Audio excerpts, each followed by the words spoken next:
Mowgli's Brothers, Part 1. Now ran the kite, brings home the night, that Mang the bat sets free. The herds are shut in byre and hut, for loosed till dawn are we. This is the hour of pride and power, talon and tush and claw. Oh, hear the call, good hunting all, that keep the jungle law. Night Song in the Jungle.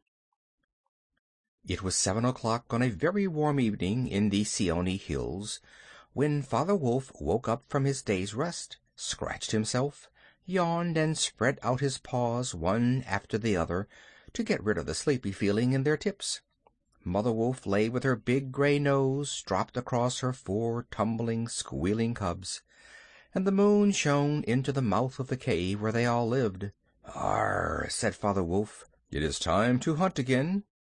He was going to spring downhill when a little shadow with a bushy tail crossed the threshold and whined, "Good luck go with you, O Chief of the Wolves, and good luck and strong white teeth go with noble children, that they may never forget the hungry in this world."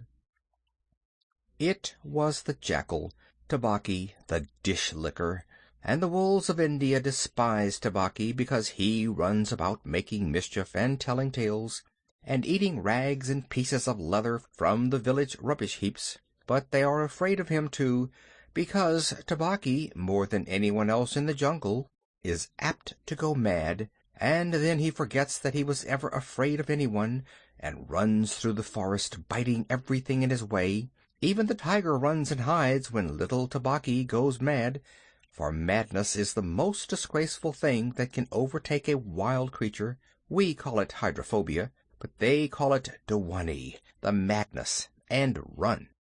"Enter, then, and look," said Father Wolf stiffly, "but there is no food here." "For a wolf, no," said Tabaqui, "but for so mean a person as myself, a dry bone is a good feast. Who are we, the Gilder Log, the jackal people, to pick and choose?"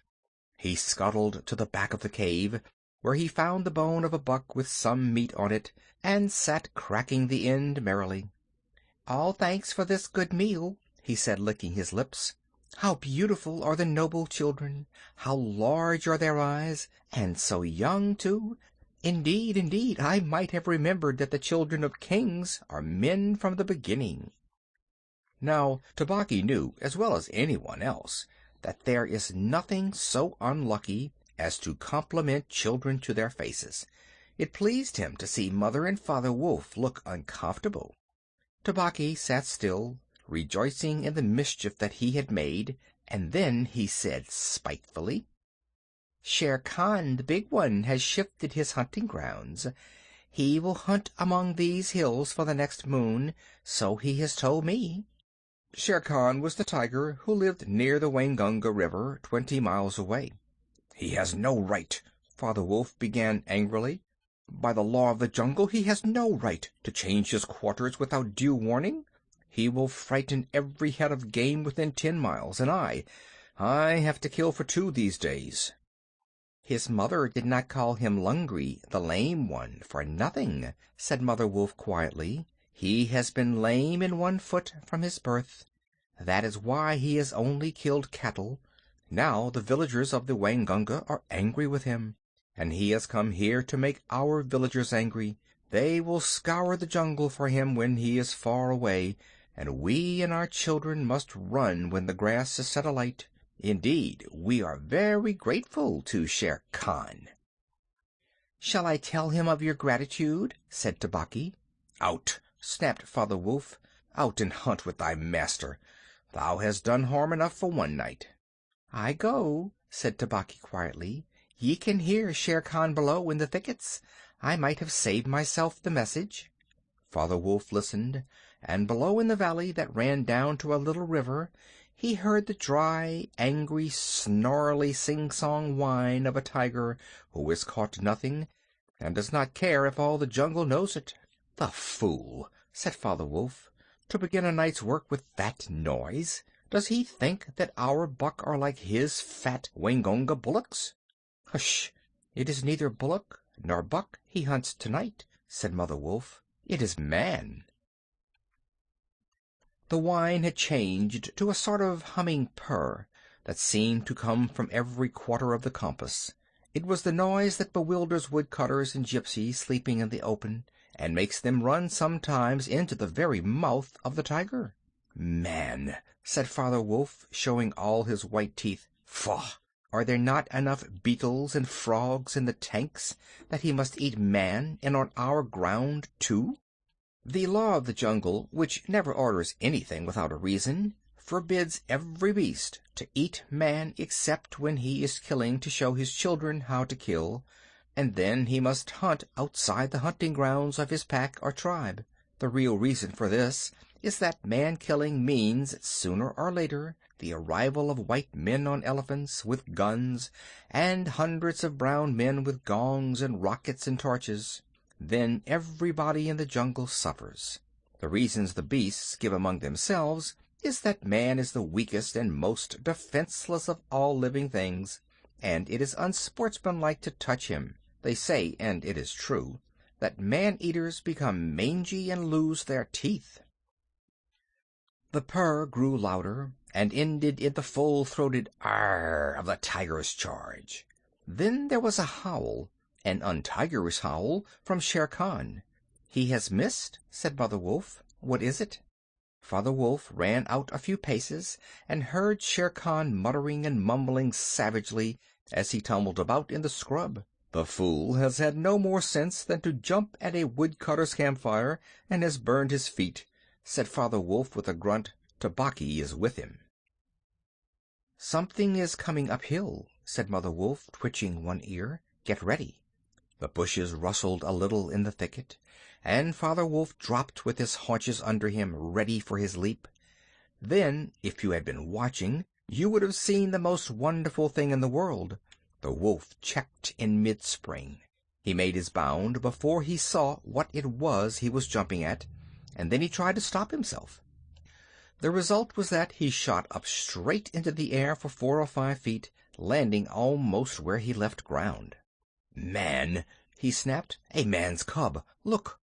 Directly in front of him, holding on by a low branch, stood a naked brown baby who could just walk, as soft and as dimpled a little atom as ever came to a wolf's cave at night. He looked up into Father Wolf's face and laughed. "Is that a man's cub?" said Mother Wolf. "I have never seen one. Bring it here." A wolf accustomed to moving his own cubs can, if necessary, mouth an egg without breaking it, and though Father Wolf's jaws closed right on the child's back, not a tooth even scratched the skin as he laid it down among the cubs. "How little, how naked, and how bold!" said Mother Wolf softly. The baby was pushing his way between the cubs to get close to the warm hide. "Aha! He is taking his meal with the others. And so this is a man's cub. Now, was there ever a wolf that could boast a man's cub among her children?" "I have heard now and again of such a thing, but never in our pack or in my time," said Father Wolf. "He is altogether without hair, and I could kill him with a touch of my foot. But see, he looks up and is not afraid." The moonlight was blocked out of the mouth of the cave, for Shere Khan's great square head and shoulders were thrust into the entrance. Tabaqui, behind him, was squeaking, my lord, it went in here." "Shere Khan does us great honor," said Father Wolf, but his eyes were very angry. "What does Shere Khan need?" "My quarry. A man's cub went this way," said Shere Khan. "Its parents have run off. Give it to me." Shere Khan had jumped at a woodcutter's campfire, as Father Wolf had said, and was furious from the pain of his burned feet. But Father Wolf knew that the mouth of the cave was too narrow for a tiger to come in by. Even where he was, Shere Khan's shoulders and forepaws were cramped for want of room, as a man's would be if he tried to fight in a barrel. "The wolves are a free people," said Father Wolf. "They take orders from the head of the pack, and not from any striped cattle killer. The man's cub is ours, to kill if we choose." "Ye choose, and ye do not choose. What talk is this of choosing? By the bull that I killed, am I to stand nosing into your dog's den for my fair dues? It is I, Shere Khan, who speak." The tiger's roar filled the cave with thunder. Mother Wolf shook herself clear of the cubs and sprang forward, her eyes like two green moons in the darkness, facing the blazing eyes of Shere Khan. "And it is I, Raksha, the demon, who answers. The man's cub is mine, Lungri, mine to me. He shall not be killed. He shall live to run with the pack and to hunt with the pack, and in the end, look you, hunter of little naked cubs, frog-eater, fish-killer, he shall hunt thee. Now get hence, or by the Sambor that I killed, I eat no starved cattle. Back thou goest to thy mother, burned beast of the jungle, lamer than ever thou camest into the world. Go!" Father Wolf looked on amazed. He had almost forgotten the days when he won Mother Wolf in fair fight from 5 other wolves, when she ran in the pack and was not called the demon for compliment's sake. Shere Khan might have faced Father Wolf, but he could not stand up against Mother Wolf, for he knew that where he was she had all the advantage of the ground, and would fight to the death.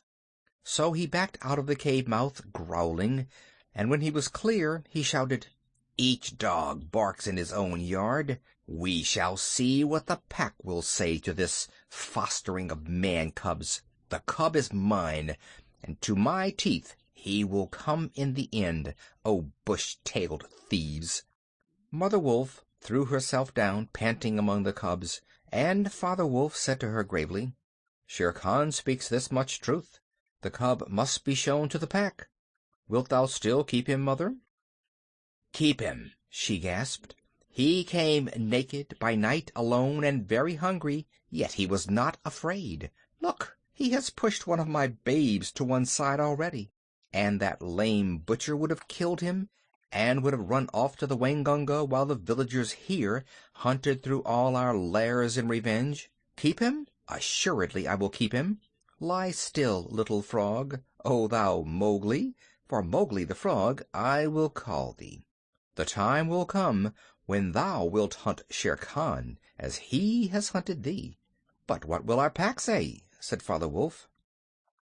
"The law of the jungle lays down very clearly that any wolf may, when he marries, withdraw from the pack he belongs to, but as soon as his cubs are old enough to stand on their feet he must bring them to pack council, which is generally held once a month at full moon, in order that the other wolves may identify them.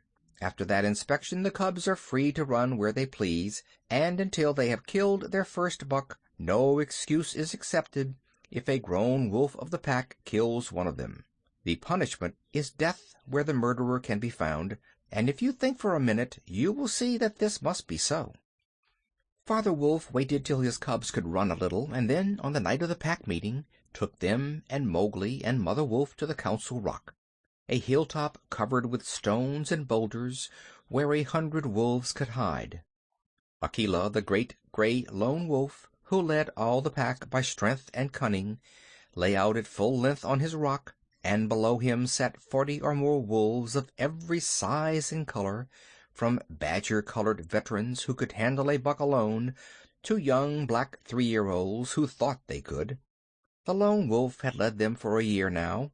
He had fallen twice into a wolf trap in his youth, and once he had been beaten and left for dead, so he knew the manners and customs of men. There was very little talking at the rock. The cubs tumbled over each other in the center of the circle, where their mothers and fathers sat, and now and again a senior wolf would go quietly up to a cub, look at him carefully, and return to his place on noiseless feet. Sometimes a mother would push her cub far out into the moonlight to be sure that he was not overlooked. Akela from his rock would cry, "Ye know the law, ye know the law. Look well, O wolves." And the anxious mothers would take up the call, "Look, look well, O wolves." At last, and Mother Wolf's neck bristles lifted as the time came, Father Wolf pushed Mowgli the Frog, as they called him, into the center. where he sat laughing and playing with some pebbles that glistened in the moonlight. Akela never raised his head from his paws, but went on with his monotonous cry, "Look well." A muffled roar came up from behind the rocks, the voice of Shere Khan crying, "The cub is mine, mine to me. What have the Free People to do with a man's cub?" Akela never even twitched his ears. All he said was, "Look well, O wolves. What have the Free People to do with the orders of any save the Free People? Look well." There was a chorus of deep growls, and a young wolf in his 4th year flung back Shere Khan's question to Akela. "What have the Free People to do with a man's cub?" Now the law of the jungle lays down that if there is any dispute as to the right of a cub to be accepted by the pack, he must be spoken for by at least 2 members of the pack who are not his father and mother. "Who speaks for this cub?" said Akela. "Among the Free People, who speaks?" There was no answer, and Mother Wolf got ready for what she knew would be her last fight, if things came to fighting. Then the only other creature who is allowed at the pack council, Baloo, the sleepy brown bear who teaches the wolf cubs the law of the jungle, old Baloo, who can come and go where he pleases because he eats only nuts and roots and honey, rose upon his hind quarters and grunted. "The man's cub, the man's cub," he said. "I speak for the man's cub. There is no harm in a man's cub. I have no gift of words, but I speak the truth. Let him run with the pack and be entered with the others. I myself will teach him." "We need yet another," said Akela. "Baloo has spoken, and he is our teacher for the young cubs. Who speaks besides Baloo?" A black shadow dropped down into the circle. It was Bagheera, the Black Panther, inky black all over, but with the panther markings showing up in certain lights like the pattern of watered silk. Everybody knew Bagheera, and nobody cared to cross his path, for he was as cunning as Tabaqui, as bold as the wild buffalo, and as reckless as the wounded elephant. But he had a voice as soft as wild honey dripping from a tree, and a skin softer than down. "Oh, Akela and ye Free People," he purred, "I have no right in your assembly, but the law of the jungle says that if there is a doubt which is not a killing matter in regard to a new cub, the life of that cub may be bought at a price. And the law does not say who may or may not pay that price. Am I right?" "Good, good," said the young wolves, who are always hungry. "Listen to Bagheera. The cub can be bought for a price. It is the law." "Knowing that I have no right to speak here, I ask your leave." "Speak, then," cried 20 voices. "To kill a naked cub is shame. Besides, he may make better sport for you when he is grown. Baloo has spoken in his behalf. Now, to Baloo's word, I will add 1 bull, and a fat one, newly killed, not half a mile from here, if ye will accept the man's cub according to the law. Is it difficult?" There was a clamor of scores of voices, saying, "What matter? He will die in the winter rains. He will scorch in the sun. What harm can a naked frog do us? Let him run with the pack. Where is the bull, Bagheera? Let him be accepted." And then came Akela's deep bay, crying, look well, O wolves." Mowgli was still deeply interested in the pebbles, and he did not notice when the wolves came and looked at him one by one. At last they all went down the hill for the dead bull, and only Akela, Bagheera, Baloo, and Mowgli's own wolves were left. Shere Khan roared still in the night, for he was very angry that Mowgli had not been handed over to him. "Ay, roar well," said Bagheera under his whiskers, "for the time will come when this naked thing will make thee roar to another tune, or I know nothing of man." "It is well done," said Akela.